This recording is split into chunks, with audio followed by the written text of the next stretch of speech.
Assalamualaikum warahmatullahi wabarakatuh. Perkenalkan, nama saya Naberi Oktaria dari Sistem Informasi Bilingual A angkatan 2018. Baiklah, di sini saya akan menjelaskan hasil rangkuman proyek saya, yaitu dimulai dari latar belakang. Jadi perpustakaan merupakan unit kerja dari suatu badan atau lembaga tertentu yang mengelola bahan-bahan pustaka, baik berupa buku maupun non-buku yang diatur secara sistematis menurut aturan tertentu, sehingga dapat digunakan sebagai sumber informasi. Sesuai dengan namanya, perpustakaan sekolah tentu berada di sekolah, dikelola oleh sekolah dan berfungsi untuk sebagai sarana belajar mengajar, penelitian sederhana, menyediakan bahan bacaan guna menambah ilmu pengetahuan. Tetapi dalam prakteknya, seringkali ditemui masalah-masalah umum perpustakaan yang belum terkomputerisasi. Contohnya seperti masih rawannya kerusakan atau kehilangan data peminjaman dan pengembalian buku, serta inventaris buku yang belum terkelola dengan baik. Sehingga dibutuhkan sebuah sistem yang menyelesaikan permasalahan-permasalahan tersebut. Baiklah, selanjutnya yaitu tujuan. Tujuan dari perancangan sistem ini yaitu merancang serta membangun sistem informasi berbasis web di Perpustakaan SMK Muhammadiyah 1 Yogyakarta agar meningkatkan keamanan dan mengoptimalkan pelayanan di perpustakaan. Selanjutnya, sasaran proyek dari sistem ini adalah admin perpustakaan dan seluruh siswa di SMK Muhammadiyah 1 Yogyakarta untuk mempermudah mereka dalam pencarian buku serta peminjaman dan pengembalian buku.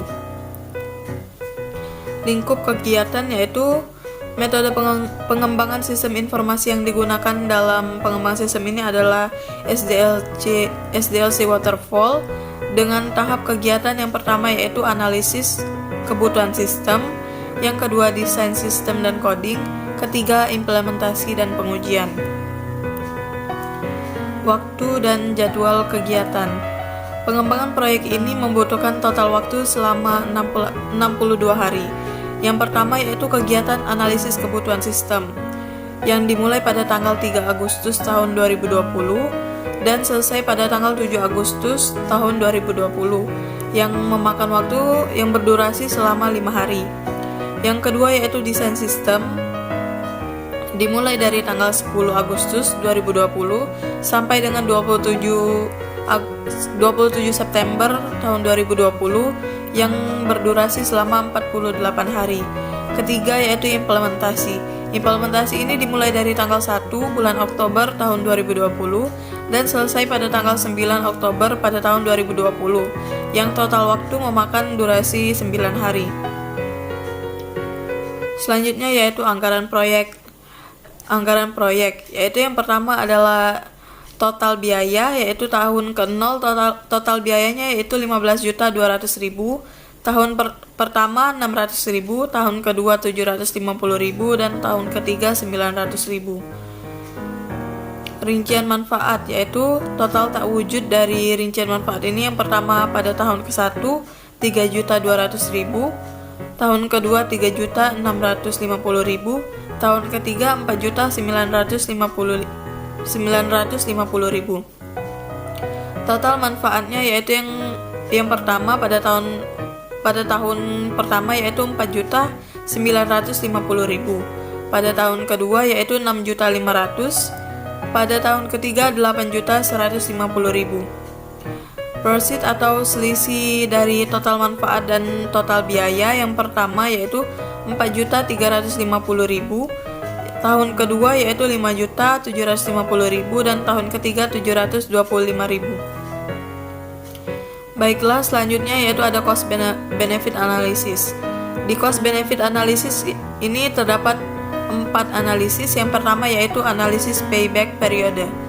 Perhitungan analisis payback periode ini dimulai dari total biaya pengadaan sistem pada tahun 0 dikurangi dengan proceed pada tahun 1, yang mana berjumlah 15.200.000 dikurangi 4.350.000. Jadi sisa biaya sistem pada tahun pertama yaitu 10.850.000. Proceed pada tahun kedua yaitu sisa biaya sistem pada tahun kedua 5.100.000. Jadi sisanya adalah 5.100.000 dibagi dengan sisa biaya sistem pada tahun pertama, yaitu 10.850.000 dikali 1 tahun sama dengan 0,47 tahun. Sehingga payback periode sudah dapat dicapai pada tahun kedua. Adapun secara detailnya adalah 2,47 tahun.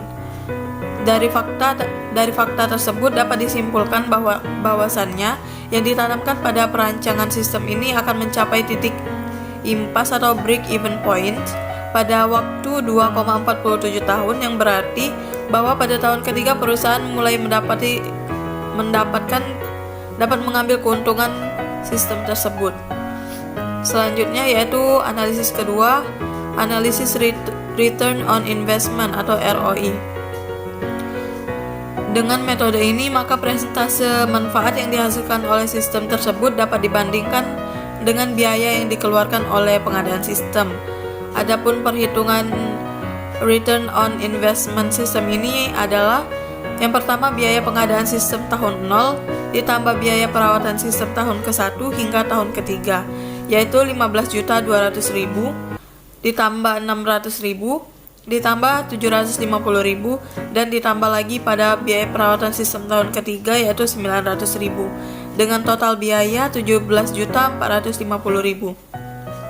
Sedangkan total keuntungan yang didapat adalah sebagai berikut, yaitu dengan menambahkan dari total manfaat pada tahun ke-1, pada tahun ketiga dan pada tahun kedua dan pada tahun ketiga, yaitu sebanyak 4.950.000 ditambah 6.500.000 dan yang terakhir pada tahun ketiga yaitu 8.150.000 dengan total manfaat yaitu 19.600.000.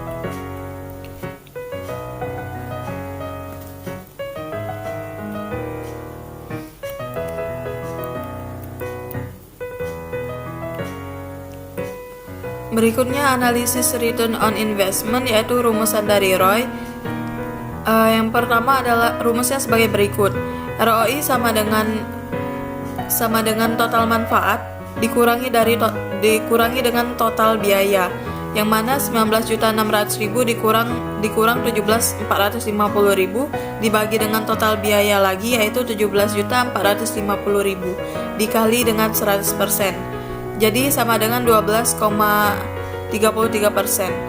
Artinya bahwa sistem ini akan memberikan keuntungan pada tahun ketiga sebesar 12,33% dari biaya pengembangannya. Sehingga sistem ini layak digunakan untuk pembuat sistem.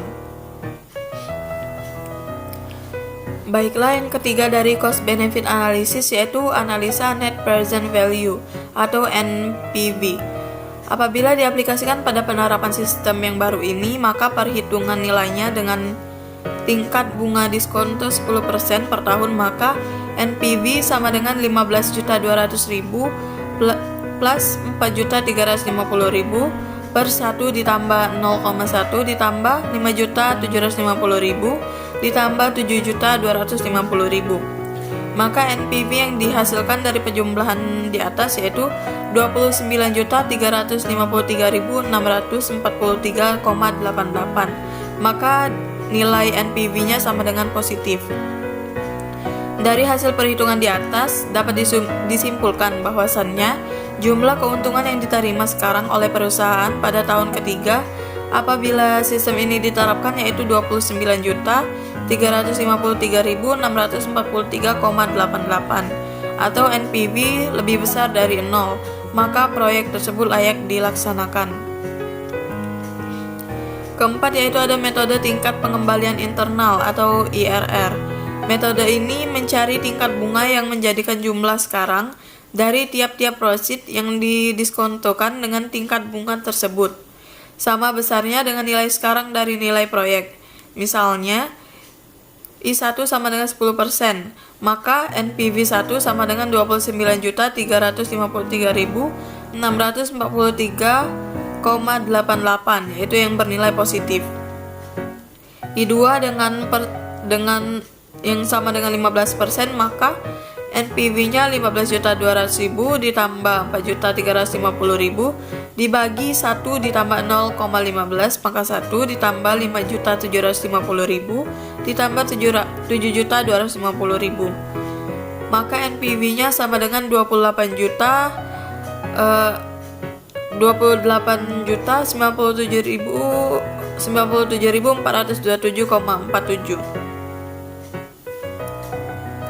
Selanjutnya, cost benefit analysis yang terakhir, yaitu metode tingkat pengembalian internal IRR ini mempunyai rumus, yaitu 10% ditambah 15% dikurang 10% dikali 29.353.643,88, yang mana nilai tersebut adalah NPV 1 dibagi dengan NPV 1 dikurang dengan NPV 2.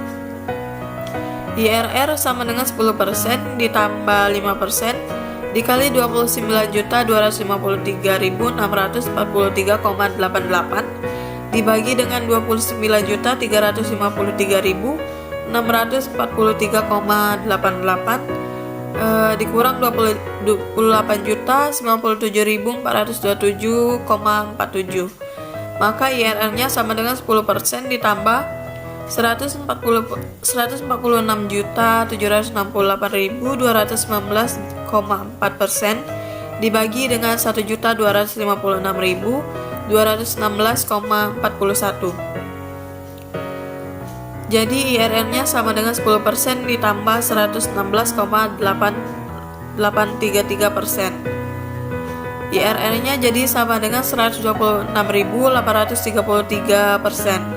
Artinya proyek ini akan menghasilkan keuntungan dengan tingkat bunga 126.833% per tahun.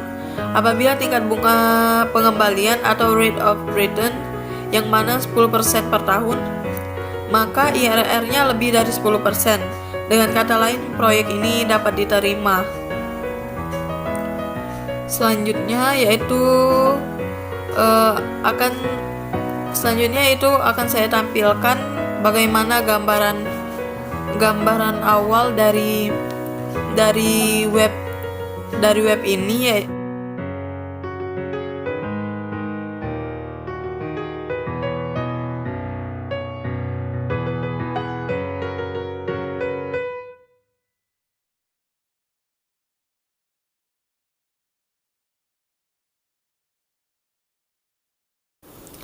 baiklah, sekian presentasi dari saya. Apabila ada kesalahan dalam pengucapan dan penyampaian, saya mohon maaf. Kepada Allah saya mohon ampun. Saya akhiri. Wassalamualaikum warahmatullahi wabarakatuh.